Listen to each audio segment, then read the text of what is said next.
खरं तर आपल्या सगळ्यांसाठी आजचा जो दिवस आहे ना खूप महत्त्वाचा आहे। म्हणजे आपला जो कॅपराउंड 1 चा जो ऑप्शन फॉर्म तुम्ही फिलअप केला होता त्याची कॉलेज अलॉटमेंट जी आहे ना ती आज डिक्लेअर होते आणि सगळ्या मुलांच्या मनातला प्रश्न की मला कॉलेज कुठं भेटणार आहे तो आय होप तुम्हाला आज कोणतं कॉलेज भेटतंय ते समजत असेल। मग आजचा हा व्हिडिओ बनवण्याची 2 ते 3 कारणं आहेत। पहिलं म्हणजे काय, कॅपराउंड 1 ची अलॉटमेंट किती वाजता डिक्लेअर होऊ शकते याबद्दल थोडं सांगणं तुम्हाला। दुसरी गोष्ट आहे तुमच्या पर्सेंटाइलवरती जी तुम्ही कॉलेज लिस्ट तुम्ही फिलअप केली होती त्यावरती कोणती कॉलेजेस तुम्हाला मिळू शकतात, कॉलेज भेटल्यानंतर पुढचे ऑप्शन्स तुमच्यासमोर काय राहतात आणि शेवटचा मुद्दा कव्हर करतोय की यावर्षी कट ऑफचा ट्रेंड काय असू शकतो। म्हणजे गेल्या 2 वर्षांचा जो कट ऑफ म्हणजे जी ड्रास्टिकली इन्क्रीज झाली होती ती यावर्षी चौथा कॅपराउंड असल्यामुळे कट ऑफमध्ये खरंच वाढू शकतो का याबद्दल डिस्कस करणार आहे। तर सगळ्यांना नमस्कार, मी संदीप मिलके।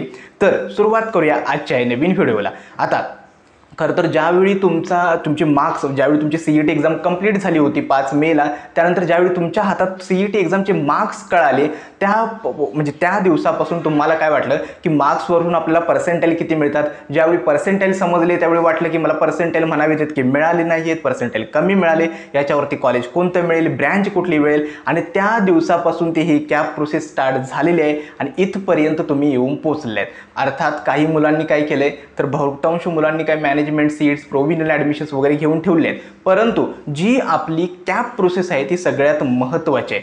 आणि हा कॅपराउंड 1 जो आहे ना तो का महत्त्वाचा आहे, एक तर ज्यावेळी तुम्ही नेक्स्ट कॅपराउंडला जात असता, कॅपराउंड 2 असेल, 3 असेल, 4 असेल, त्यावेळी सगळ्या सीट्स ज्या आहेत त्या वॅकंट नसतात, कारण का मुलांनी बेटरमेंटसाठी त्या सीट्स होल्ड करून ठेवल्या असतात। त्यामुळे कॅपराउंड 1 ला आपल्याला सगळ्या सीट्स, कॅटेगरी सीट्स असतील, ओपन सीट्स असतील, सगळ्या सीट्स वॅकंट असतात। त्यामुळे कॅपराउंड 1 चा जो कट ऑफ आहे आणि कॅपराउंड 1 ची जी अलॉटमेंट आहे ती सगळ्यात महत्त्वाची आहे। दुसरा असतो ते म्हणजे काय, कॅपराउंड 1 ला त्यावेळी तुम्ही जाता म्हणजे तुम्हाला एकतर नवीन आहात या प्रोसेस, म्हणजे तुम्हाला कॅपराउंडचे option form filling, college list या सगळ्या गोष्टीसाठी नवीन होतात। ॲटलिस्ट या स्टेजपर्यंत तरी तुम्हाला थोडा अंदाज आलेला असतो की मला कॉलेज लिस्ट कशी एंटर करायची, कॉलेजेस सिक्वेन्सनं कशी अरेंज करायचे। त्यामुळे कॅपराउंड 1 ची जी अलॉटमेंट आहे ना ते खरंच खूप तुमच्यासाठी खास असणार आहे। आता येतो पहिला मुद्दा म्हणजे काय, आज आपलं कॅपराउंड 1 ची जी कॉलेज अलॉटमेंट आहे ती डिक्लेअर होते, ते किती वाजता डिक्लेअर होऊ शकते। एक तर सीईटीच्या जनरल ट्रेंडनुसार बघाल तर सीईटी सगळ्या गोष्टी आहेत ना त्या इव्हनिंग नंतरच म्हणजे संध्याकाळी 6 नंतर किंवा 7 नंतरच डिक्लेअर करतं। आता गेल्या वर्षीच्या तुलनेत गेल्या वर्षी सुद्धा अलॉटमेंट उशिरा चालू होती। अप्रॉक्सिमेटली यावर्षी मला वाटतं रात्री 8 किंवा 9 वाजेपर्यंत ही अलॉटमेंट आहे ना ती तुमच्या लॉग इनमध्ये बघता येईल। आता अलॉटमेंट जशी डिक्लेअर होईल ना मी आपल्या चॅनलवरती सुद्धा नोटिफाय करेल आणि व्हॉट्सॲप ग्रुपला सुद्धा नोटिफाय करेल, त्यामुळे चॅनलला नक्की सबस्क्राईब करा, कारण का अजून तुमची ही कॅप प्रोसेस संपायला नाही म्हटली तरी 10 सप्टेंबरपर्यंतचा वेळ आहे। तोपर्यंत तुमच्या रिलेटेड जेवढे काही या कॅप प्रोसेसमधले व्हिडिओज असतील, spot admission, institute level seats असतील, सगळे मी या चॅनलवरती अपलोड करणार आहे, त्यामुळे चॅनलला नक्की सबस्क्राईब करा। तर कॅपराउंड 1 ची जी अलॉटमेंट आहे ती आज मला वाटतं संध्याकाळी 7 ते 8 नंतरच डिक्लेअर होईल। ठीक आहे, दिवसभर उगाचच वेबसाईट रिफ्रेश करत बसल्यात काही अर्थ नाही आहे, कारण का सीईटी असेल, जनरली या ज्या गोष्टी आहेत ना, रिझल्ट असेल, कॅपराउंडची अलॉटमेंट असेल, ती रात्रीच्या वेळीच करतं जेणेकरून सर्व्हरवरती जास्त लोड येऊ नये। आता ज्यावेळी सुरुवातीला बघाल तर थोडी साईट वगैरे क्रॅश वगैरे होऊ शकते, पण थोड्या वेळाने ट्राय केलं ना तर ते होऊन जाईल। ठीक आहे, आता दुसरा आणि महत्त्वाचा मुद्दा काय तर मी कॉलेज लिस्ट तरी भरलेली आहे, कॉलेज कोणतं मिळणार। खरं तर मला पण माहीत आहे की बहुतांश पालक असतील, विद्यार्थी असतील, जे कॉलेज ते गेल्या वर्षीच्या कट ऑफवरून एक्सपेक्ट करत होते, रँक बघितल्यानंतर ते कॉलेज मिळण्याचे चान्सेस आहेत ना ते थोडेफार कमी झाले होते। मी मागच्या व्हिडिओमध्ये सुद्धा सांगितलं होतं तुम्ही कट ऑफ कम्पेअर करताना फक्त पर्सेंटाइलवरून कॉलेजला कम्पेअर करा, उगाच रँक बघण्यात वेळ घालवू नका, कारण का त्या रँकमध्ये एकतर ना खूप कन्फ्युजन होतं की विद्यार्थ्यांचं कुठली रँक कन्सिडर करायची अशा या गोष्टी। ठीक आहे, सो कॉलेज कुठलं भेटणार आहे, एक तर सगळ्यात महत्त्वाचा आणि इम्पॉर्टंट फॅक्टर काय आहे तर कॉलेज भेटण्यासाठी तुमची कॉलेज लिस्ट। मी बहुतांश ठिकाणी बघतोय एकतर कॉलेजेस सगळी लिस्टमध्ये ॲड केलेली आहेत, म्हणजे आता 1-2 विद्यार्थी जी बाहेरून म्हणजे ज्यावेळी त्यांच्या लिस्ट मी बघतो ना एकतर कॉलेजेस सगळी लिस्टमध्ये ॲड केली आहेत, परंतु सिक्वेन्स आहे ना कसाही देऊन ठेवला आहे, म्हणजे जी चांगली कॉलेजेस आहेत ओके त्यांनी वरती ठेवण्याऐवजी ती त्याच्यामध्ये मिक्स करून ठेवली आहेत का, कारण का ती कॉलेजेसमध्ये मला मिळण्याचे चान्सेस कमी आहेत, सो मी त्यांना खाली ठेवतोय। किंवा दुसरी एक ट्रेंड मला आढळला की ज्यावेळी ते कॉलेज लिस्ट बनवतात ना सिम्पली सगळे काय करतात तर कट ऑफ नुसार ना एक्सेल शीटमध्ये सगळे बनवलेले असतात, ऑलरेडी कट ऑफ नुसार सॉर्ट केलेली कॉलेजेस सुद्धा आहेत, म्हणजे ज्या कॉलेजमध्ये आपल्याला जायचं नाही आहे किंवा ॲडमिशन घ्यायचं नाही आहे त्या अशी कॉलेजेस सुद्धा त्या कट ऑफच्या हायर रँकिंगमध्ये किंवा डिसेंडिंग ऑर्डरमुळे त्या लिस्टमध्ये आहेत। त्यामुळे तुमची जी कॉलेज लिस्ट तुम्ही फिलअप केलेली आहे तो सगळ्यात इम्पॉर्टंट फॅक्टर आहे तुमचं जे अलॉटमेंट आहे ते डिक्लेअर होण्यामध्ये. एकतर बाय चान्स जर एखादं कमी कट ऑफचं कॉलेज जर लिस्टमध्ये वरती आलं तर ते अलॉट होऊन बसू शकतं. आता कॉलेज कोणतं मिळणार आहे ना, या गोष्टी आपल्या हातामध्ये नाही आहेत. कारण का यावर्षीचा कट ऑफ कितीनं कमी येतो, कितीनं वाढतो, यावरून या गोष्टी ठरतात. आपण काय करू शकतो, एक अंदाज बांधू शकतो की तुमच्या पर्सेंटाईलवरती हे कॉलेज भेटू शकतं. परंतु नंतर समजा ते कॉलेज भेटलंच नाही तर परत आणि नाराज वाटायला लागतं की अरे संदीप सरांनी हे कॉलेज भेटणार म्हणून सांगितलं होतं परंतु ते भेटलंच नाही. त्यामुळे अशा ह्या गोष्टी आहेत की कॉलेज कुठलं भेटणार, हेच भेटेल का, तेच भेटेल का, या गोष्टी आपल्या हातात आहेत नाही आहेत, ज्यांचा विचार आपण करणं सोडून द्या. तुमचा फोकस काय असला पाहिजे, जे कॉलेज कॅपराऊंड 1 मधून मला भेटणार आहे ते मी ॲक्सेप्ट करेन आणि बेटरमेंटसाठी मी नेक्स्ट राऊंडला ट्राय करेन. ठीक आहे. आणि असं नाही की सगळ्यांना काही कॉलेजेस, आता काही मुलं अशी असणार आहेत ना ज्यांना कॉलेज पण भेटणार नाहीत. म्हणजे ज्यावेळी अलॉटमेंट डिक्लेअर होईल ना त्यावेळी 2 प्रकारचे विद्यार्थी असतील. एक आहे ज्यांना कोणतंही कॉलेज भेटणार नाही आणि दुसरे असतील ज्यांना कुठलं तरी कॉलेज भेटणार आहे. आता ज्या मुलांना एकही कॉलेज भेटणार नाही आहे ना त्यांना घाबरून जाऊ नका. तुमच्या मे बी जी कॉलेज लिस्ट अपलोड केली होती ती तुमच्या पर्सेंटाईलपेक्षा थोडी हायर लेवलची कॉलेज तुम्ही अपलोड केली होती त्यामुळे कट ऑफ तिथं मॅच झाला नाही आहे. तरीसुद्धा आपल्याकडे कॅपराऊंड 2 आहे, 3, 4 असे 3 कॅपराऊंड आहेत, स्पॉट राऊंड्स आहेत, इन्स्टिट्यूट लेवल सीट्स आहेत. त्यामुळे भलेही एखाद्या वेळी कॅपराऊंड 1 मध्ये एखादं कॉलेज नाही भेटलं तरीसुद्धा तुम्ही नेक्स्ट राऊंडला ट्राय कराय ना. पुढच्या राऊंडला जाताना काळजी काय घ्यायची, माझी व्यवस्थित मी कॉलेज लिस्ट बनवेल, माझा जो माझी जी पर्सेंटेज आहेत त्यापेक्षा कमी कट ऑफची सुद्धा कॉलेजेस मी त्या लिस्टमध्ये ॲड करेन, याची काळजी तुम्हाला घ्यायची. ठीक आहे. आणि ज्या मुलांना एकही तरी कॉलेज भेटणार आहे, एक पॉझिटिव्ह गोष्ट काय, एखादं कन्फर्म कॉलेज तुमच्या हातात आहे. ठीक आहे. सो ते कॉलेज पहिल्यांदा ॲक्सेप्ट करायचं. आता फ्रीज करायचं, बेटरमेंट करायचं, याबद्दल एक व्हिडिओ मी उद्या सकाळी नक्की बनवेन ज्याच्यामध्ये freeze, betterment, auto freeze, self verification काय, सीट ॲक्सेप्टन्सची प्रोसेस काय, हे सगळं मी डिटेलमध्ये सांगितलं असेल.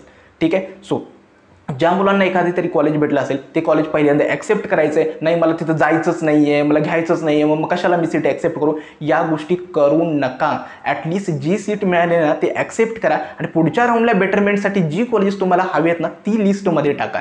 कारण का कॅपराऊंडमध्ये एक तरी कॉलेज आपल्या हाताशी असणं खूप गरजेचं आहे. पुढच्या राऊंडमध्ये कट ऑफ वाढेल, कमी येईल, या गोष्टी आपल्याला सांगता येत नाहीत. त्यामुळे मला हे कॉलेज हवं होतं परंतु हे मिळाले, मी एक्सपेक्टेड इतकं केलं होतं परंतु खूप लो कॉलेज भेटले, अशा गोष्टींचा विचार करण्याऐवजी जे मिळाले ते चांगलंच मिळाले याचा विचार करून ॲटलिस्ट एखादं तरी कॉलेज आहे याचं समाधान तुम्ही ठेवा.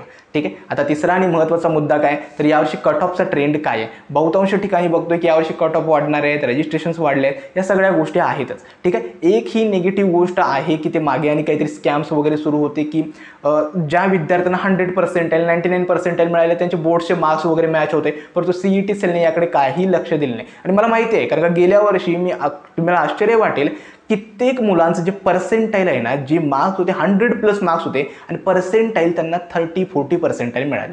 ठीक आहे. त्यामुळे या सिस्टीममध्ये काही ना काहीतरी ग्लिच आहे हे मला सुद्धा माहिती आहे परंतु याकडे CET सेल गांभीर्यानं बघत नाहीत. त्यांचं सिंपल असतं, आमचा पर्सेंटाईलचा फॉर्म्युला ठरलेला आहे, ओके, आता बोर्ड्समध्ये किती मार्क्स घेतात ते आम्हाला माहिती नाही आहे, असंच त्यांचं उत्तर असतं. या पलीकडे त्यांच्याकडे काही उत्तर नाही. त्यामुळे त्यांच्याकडून काही अपेक्षा करणं की ते काहीतरी चेंज करतील, त्या विद्यार्थ्यांवरती कारवाई करतील, असं काही होणार नाही आहे. तुम्ही इतकंच काम करा, तुमची जी कॅप प्रोसेस आहे ना ती व्यवस्थित पार पडण्यासाठी प्रयत्न करा. ठीक आहे. आता कट ऑफचा राहिला ट्रेंड, तर यावर्षी कट ऑफ वाढण्याचे चान्सेस थोडेफार आहेत. का, कारण का नंबर ऑफ रजिस्ट्रेशन्स जास्त झालेले आहेत आणि मोस्टली सगळ्या मुलांची ही जी धावती स्पर्धा आहे की मला CS हवं आहे, IT हवं आहे, त्यामुळे या गोष्टी थोड्या CS IT ब्रँचचा कट ऑफ वाढण्याचे चान्सेस आहेत.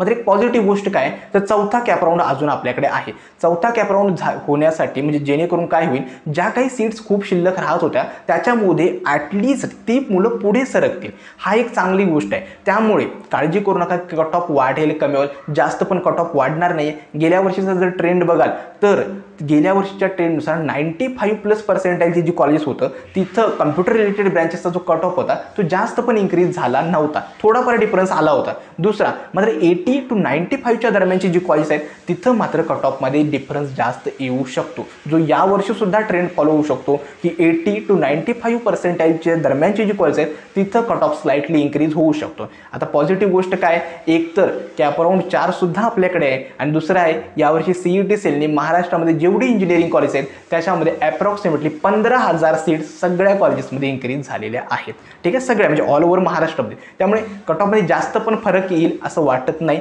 ठीक आहे, आता कट ऑफमध्ये किती फरक येईल, किती कट ऑफ वाढला आहे, कितीनं कमी झाला आहे, कॅपराऊंड 2 साठी ऑप्शन फॉर्मची स्ट्रॅटेजी काय आहे याच्याबद्दल एक सेपरेटली ज्यावेळी आपला कट ऑफ डिक्लेअर होईल त्यावेळी व्हिडिओ नक्की बनवेल. आता एंडिंगला आलोय तर सगळ्या मुलांना आजची जी कॉलेज अलॉटमेंट होणार आहे त्यासाठी माझ्याकडून खूप खूप शुभेच्छा. मला माहिती आहे की ही खूप म्हणजे ही जी प्रोसेस आहे ना खूप लेंदी असते आणि इतका वेळ पेशन्स ठेवणं. बाकीचे सगळे मुलांची काही मुलांची MIT WP मध्ये ॲडमिशन झालेत, कॉलेज स्टार्ट झालंय आणि आपण बसलेलो असतो कॅप प्रोसेसमध्ये कोणतं कॉलेज भेटतंय वाट बघत.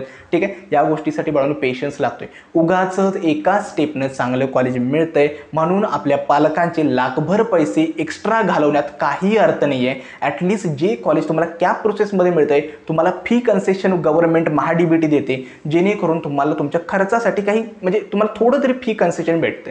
ठीक आहे, सो या गोष्टीचा सुद्धा विचार करा. आज जे अलॉटमेंट होते त्याच्यासाठी माझ्याकडून तुम्हाला खूप खूप शुभेच्छा. आणि एक गोष्ट लक्षात ठेवा, सगळ्या मुलांना चांगलंच कॉलेज भेटणार आहे जे तुमच्या मनासारखं आहे. ठीक आहे, या कट ऑफच्या गोष्टी कॉलेज कोणतं भेटणार आहे ह्या सगळ्या गोष्टी डोक्यातून काढून टाका.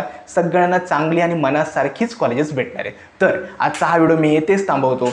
धन्यवाद.